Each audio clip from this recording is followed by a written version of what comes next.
Okay, so what if I told you that one of the most famous poems ever written has been, well, kind of misunderstood for a whole century? Welcome to The Explainer. Today, we're digging into a hidden story, a story of disease and delirium lurking just under the surface of a literary masterpiece. Yeah, that line, I will show you fear in a handful of dust. So, T.S. Eliot's The Wasteland, it's this huge landmark of modernism, right? It's famous for being bleak, fragmented, kind of confusing. And for ages, people have debated where all that unsettling power comes from. But what if that fear he's talking about? What if it isn't just some abstract commentary on modern life? What if it's the terrifying, very real, very physical experience of living through a global pandemic? All right, so a poem born from war, the official story of the wasteland.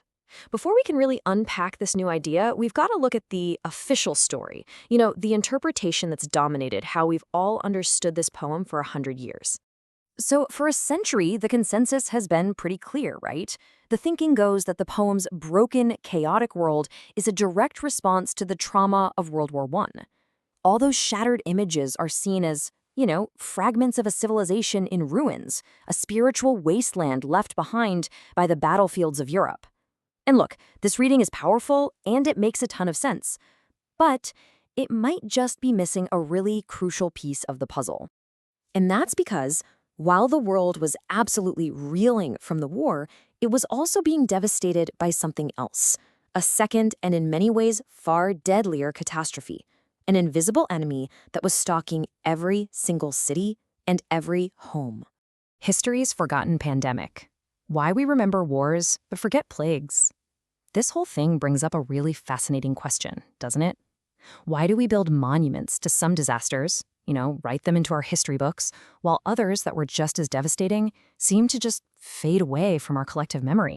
50 million. That's the estimated number of people who died worldwide from the 1918 influenza pandemic. To put that in perspective, that's more people than were killed in all of World War I. It was one of the deadliest events in human history, and yet, its cultural memory, the stories we tell about it, just feels so faint in comparison. So why is that? Well, the difference in how we record these traumas is pretty stark. With war, you get these clear narratives of national sacrifice and heroism against a very visible enemy. It all leads to tangible things like memorials and monuments. But a pandemic? It's the complete opposite. It's an isolating internal battle against an invisible foe. There's no big unifying story of sacrifice, just millions and millions of individual private tragedies. And that makes it incredibly hard to memorialize. Finding the viral context. Uncovering Eliot's personal pandemic experience. So, okay, if the pandemic was so culturally forgotten, where's the evidence in the poem itself? Well, the connection starts to get really clear when you look at the author's own life during this exact period. This timeline here reveals a really crucial overlap. Just look at these dates. World War I is raging. Then, in 1918, the deadliest wave of the flu hits. And what happens in December of that year? T.S. Eliot and his wife, Vivian, both get it. A few years later, after all that illness and stress, he has a nervous breakdown. And then, bam, 1922, The Wasteland is published. His personal battle with the flu lines up perfectly with the creation of his masterpiece. He wasn't just watching a sick world from afar, he was living inside a sick body. In his own letters, they totally back this up. This wasn't just a passing sickness for him. He wrote about the long epidemic of domestic influenza that he and his wife had just withered in. I mean, withered, what a word. It paints this picture of a constant, draining presence in his life that just sapped his strength for years. And get this, he even documented really specific, debilitating physical symptoms. He wrote about a new form of the flu that leaves extreme dryness and a bitter taste in the mouth. Does that sound eerily familiar to anyone? I mean, these aren't just abstract feelings he's talking about. They are raw, physical, bodily experiences. Reading The Fever Dream. How pandemic symptoms saturate the poem's language. So, okay, we have the historical context, we have the biographical evidence. Now, let's turn to the poem itself and see how this new lens just completely transforms its strange, haunting imagery. Okay, first, we need a new tool for our analysis. It's this idea called delirium logic. And the theory goes like this. The poem's entire fragmented structure, all those jarring jumps, that chorus of different voices, it isn't just some clever modernist technique.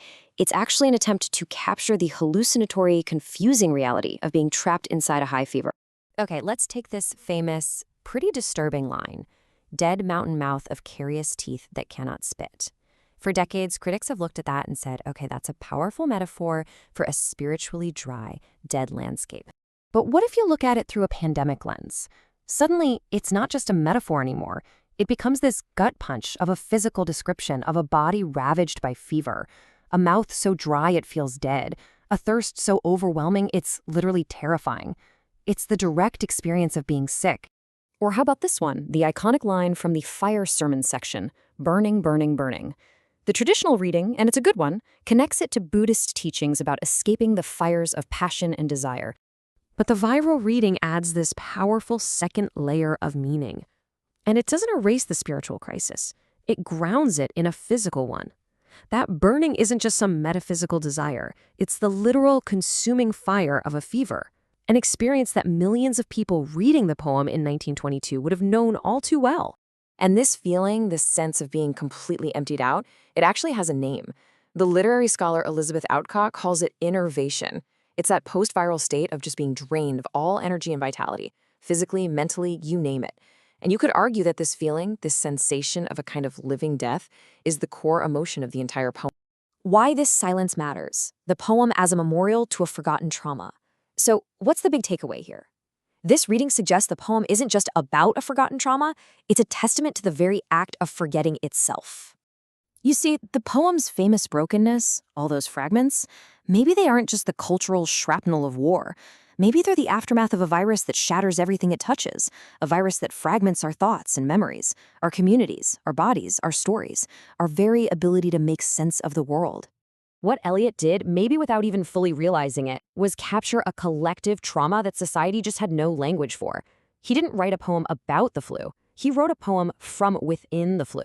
And in doing so, he created this kind of unintentional memorial to an experience that was hiding in plain sight the whole time. And, looking at this 100-year-old poem in this new way, it really forces us to look in the mirror. It makes you think about our own recent pandemic, right? A century from now, how is our story going to be told? What parts will we choose to remember? And what parts, just like the flu of 1918, will we quietly forget, leaving it to future generations to find the ghosts of our experience hidden in the art we leave behind?